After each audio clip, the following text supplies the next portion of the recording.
Well, camera. you look great. You are all, Oh, thank you. you're in the frame. Everything looks fabulous. Okay, Okay, awesome. So, hi, Grace. Grace is joining us from Miami. So, anyway, I'm here with Dr. Elizabeth Lee. She is a plastic surgeon here in the Bay Area. She actually practices down the street from me in Lafayette. So I'd love for you to introduce yourself a little bit more, and then we'll get into some of the topics that we have for today. great. Thank you. I, as you heard, I'm Elizabeth Lee. I'm a plastic surgeon, and I practice in Lafayette, right down the street. And we're talking today, I think, about tummy tucks and the significance of abdominoplasty in correcting and restoring the actual muscle layer of the abdominal wall. It's not just about getting rid of loose skin. So there's a huge functional component that needs to be repaired in the average abdominoplasty. Yes, and so I think this is such an important point because as a gynecologist, a lot of times when I hear patients talking about plastic surgery, it is about tummy tucks, especially in the 40s, 50s. People are talking about the mommy makeover, right? After having Right, kids, they want their stomach flat. So it's more of an appearance and a feeling kind of topic that comes up, not really a kind of functional one. So we've talked right. about that before. And so that's why I thought it would be really important to talk a little bit more about that.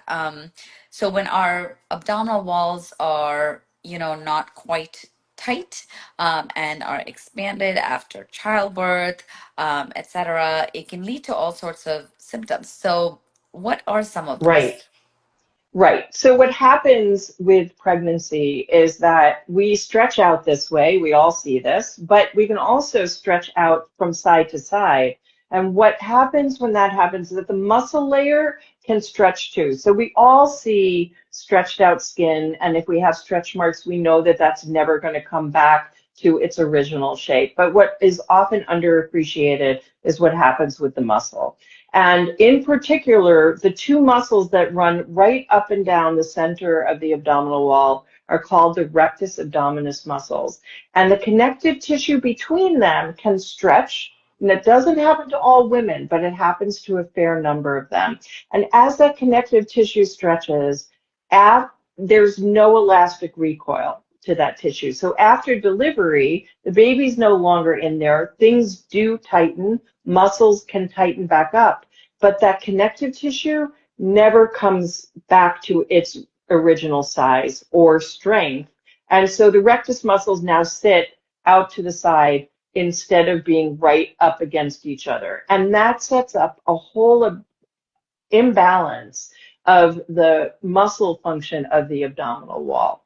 So when muscles are not in the right position, they don't work properly. And also, when they are not at the proper length of stretch, they're not as strong as we would like them to be. So once we have that muscle separation, not only is the rectus muscle not in the right position, but the other abdominal wall muscles that people may have heard of, called the internal oblique, the external oblique, and the transversus abdominis, those muscles end in the outside border of the rectus. So if the rectus is hanging out there an inch or two too far to the side, those other abdominal muscles are also not being held out to the proper length.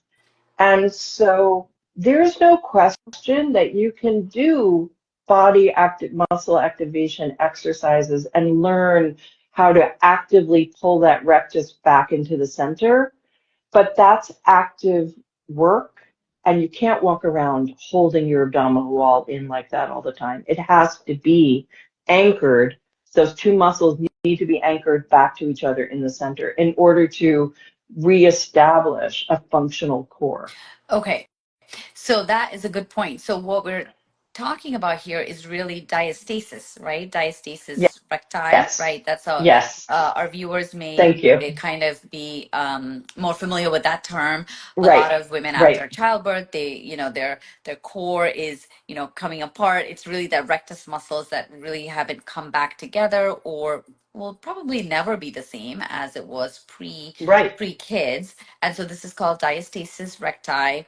And then there are people doing all sorts of things to try and fix this, including types of crunches and other Right. workouts and Pilates and yoga, right? There's a lot Right. that people are doing, and some of that may work to a certain extent. It can help, but as you mentioned, it's It not. can also make it worse. Yes, I think there are certain types of Yes. crunches that can definitely make it worse, and people are, Right. pounding those crunches right after, that 6 week mark, but it can actually make things worse. Now, Right. you had said how, okay, if these muscles don't, if they're not connected again, it can really affect the oblique muscles as well, and the Mm-hmm. core is just not set up right. So other than Right. actually feeling a bulge in the lower abdomen, or some women say a pooch, my baby pooch never went away. Mm-hmm. Other than the cosmetic aspect of it, how else does this functionally affect women? Well, the most common thing that patients can develop is back pain. And that can happen because if your core muscles are not functioning properly, you're not supporting your back. It can also take the form of I once had a patient come to me to say she was there because she couldn't breathe.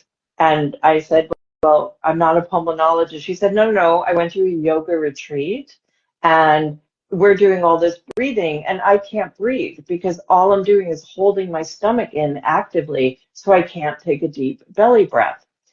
There can also be some changes in the often underspoken of part of the core, which is the pelvic floor, where if the abdominal wall is out of balance, the pelvic floor can also not be supported really well. So I have had patients have improvement in things like urinary stress incontinence just by repairing the rectus diastasis and pulling those rectus muscles back into the proper position.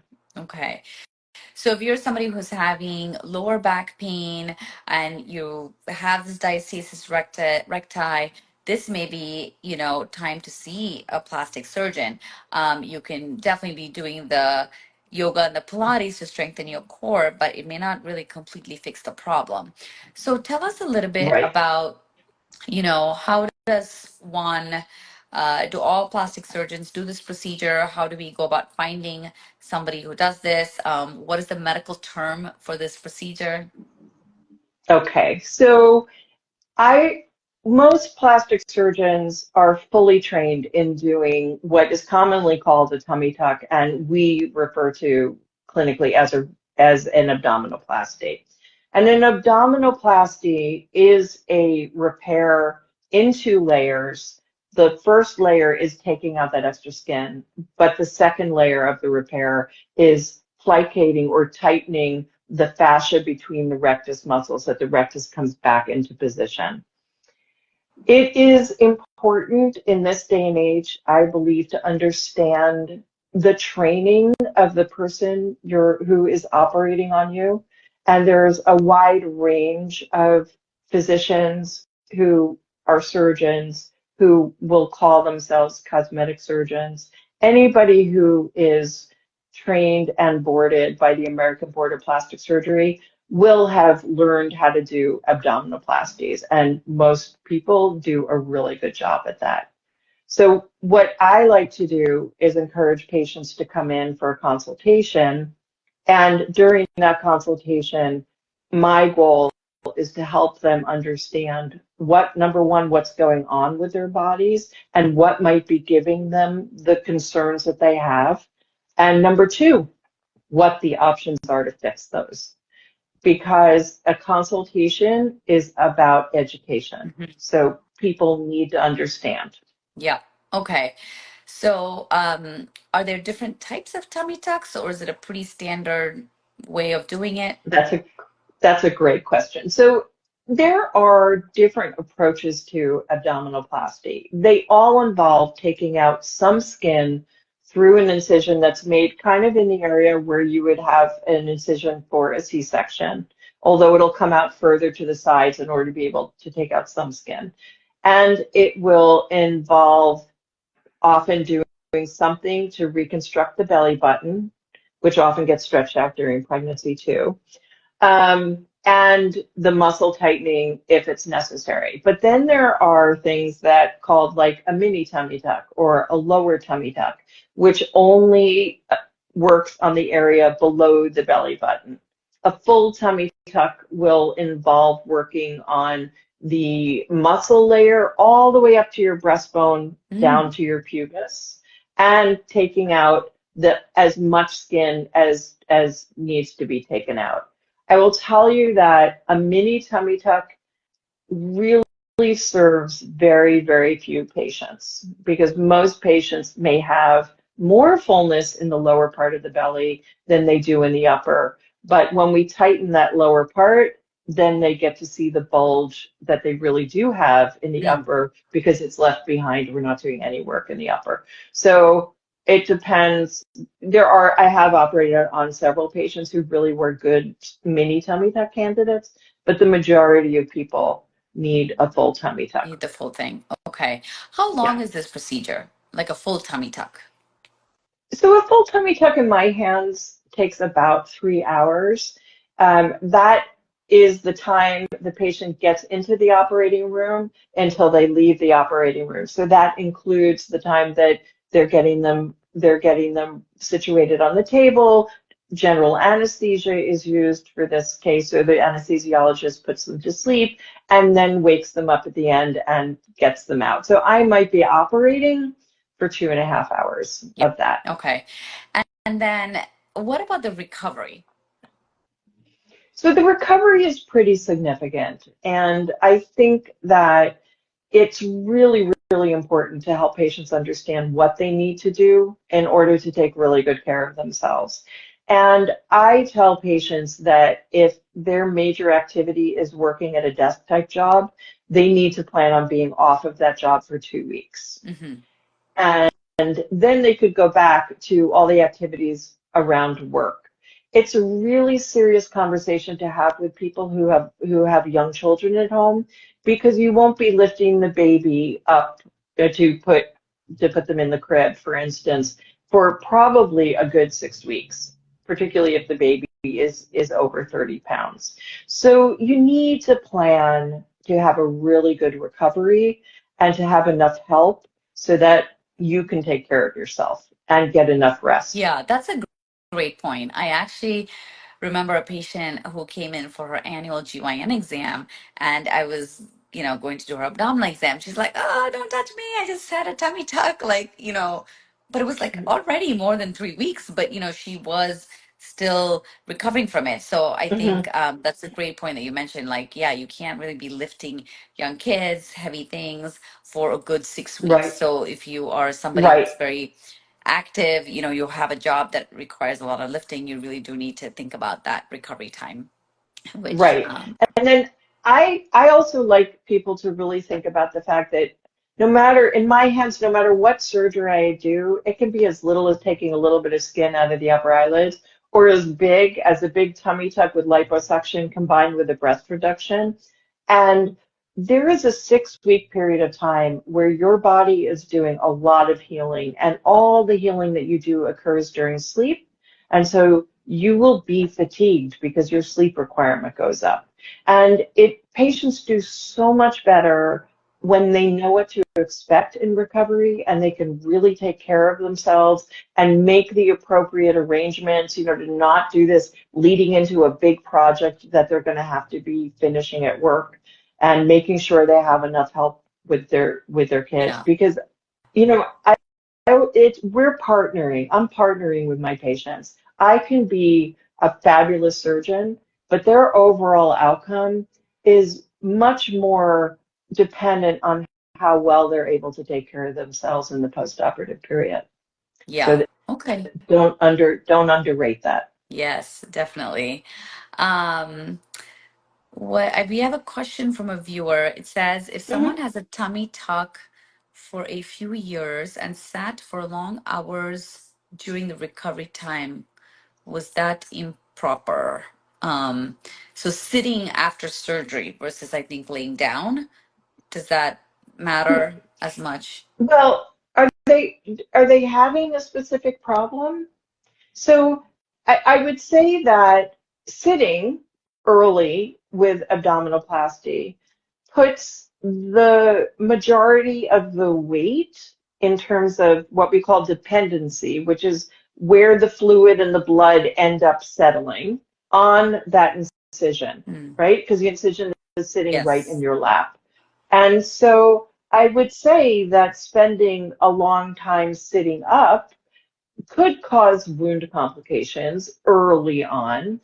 And by wound complications, I mean that you could end up with some of the wound opening up, which would then require wound care to get it closed, and the scar won't be as nice in that area.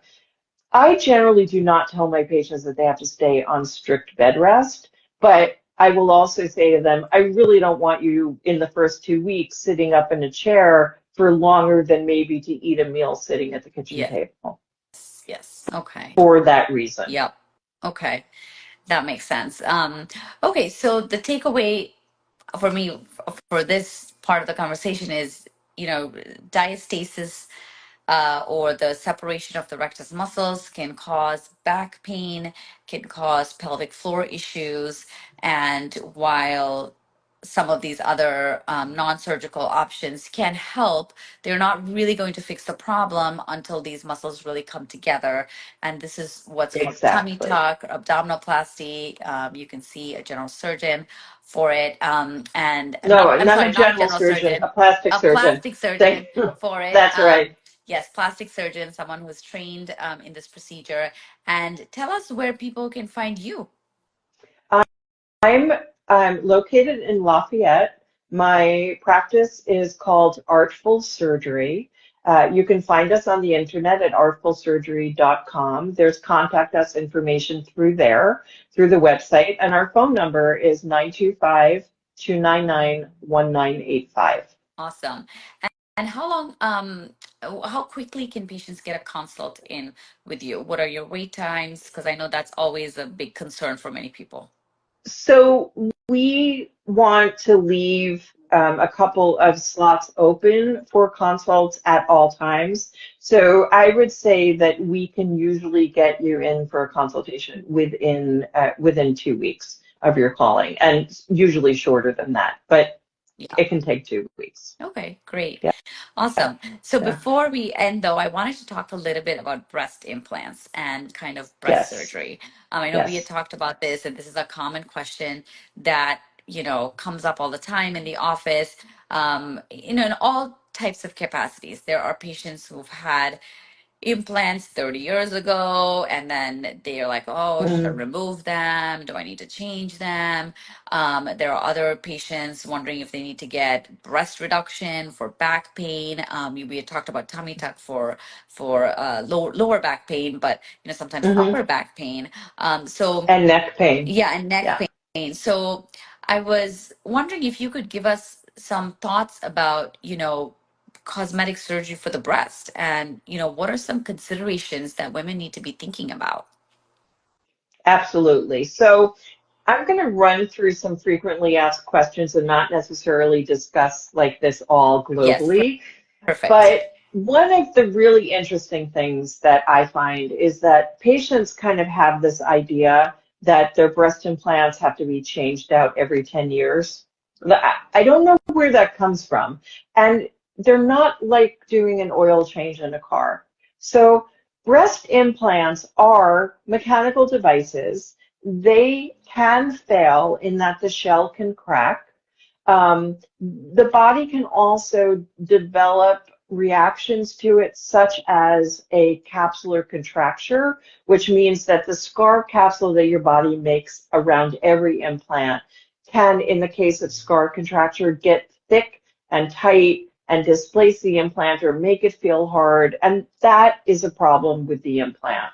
But if your implants are in and they're soft, and you like the way your breasts look and everything is comfortable, then you do need to get mammograms and you do need to be followed with physical exam.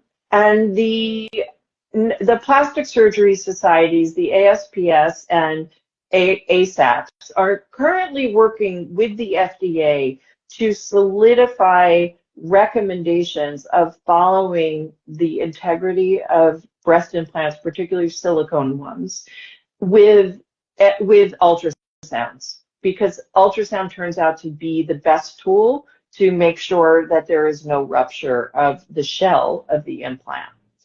But if you are doing this surveillance and your implants are not bothering you, you do not need to take them out or exchange them just because they're 10 years Okay, old. that's So such a good point, because isn't so many patients that tell me, interesting? yeah, because so many patients tell me, oh yeah, I was told that after 10 years. And I'm so glad we're having this conversation, because yeah, I was like, Yeah, which one is the right one? And other patients, have them for years. Okay, but I right. like the point also about the ultrasound, because many patients Yes. are often wondering, oh no, like, does this mean I'm not getting a very good, thorough exam? Are they missing something? So the ultrasound is going to help. Okay, good. Well, and the ultrasound I'm talking about is specifically looking at the implant. Hmm. I'm not talking about an ultrasound that you would do for breast cancer Oh, got it. surveillance. Okay. So, okay, so they're done differently, but the implant itself should be surveilled starting at about 3 years, particularly when they're the silicone gel ones. And the reason I differentiate between the silicone gel versus saline-filled ones is that if a saline one develops a defect in the shell of the implant, you're going to know it because it's a water balloon and it's going to deflate. But the Yes. silicone gel is much more firm, and so you can have a crack in the shell and you don't have silicone running all over the place, right? Yes. Which is Yes. good. They're Yes. they're very cohesive these Yeah. days. Yeah. So that's number one. Let's debunk the 10-year rule. Take care of your breast implants, make sure you're comfortable with them, make sure that you're getting appropriate mammograms for your age, and consider getting ultrasound studies to check for the integrity of the implant. And if the implant changes, if your breast increases in size, if you develop pain, if it gets hard, then obviously that's the time to go and see your plastic surgeon and figure out what needs to be done to figure out what's happening. But then the other thing that happens with breast implants, and I tell this to all my pre-op breast implant patients, you, if you get them in 20 years before you're 80, you're pretty much 100% guaranteed of needing another surgery on your breasts just because you have these implants. And it may be because you develop a problem with the implant, like we discussed before. It may be that you just reach a point where you no longer want them.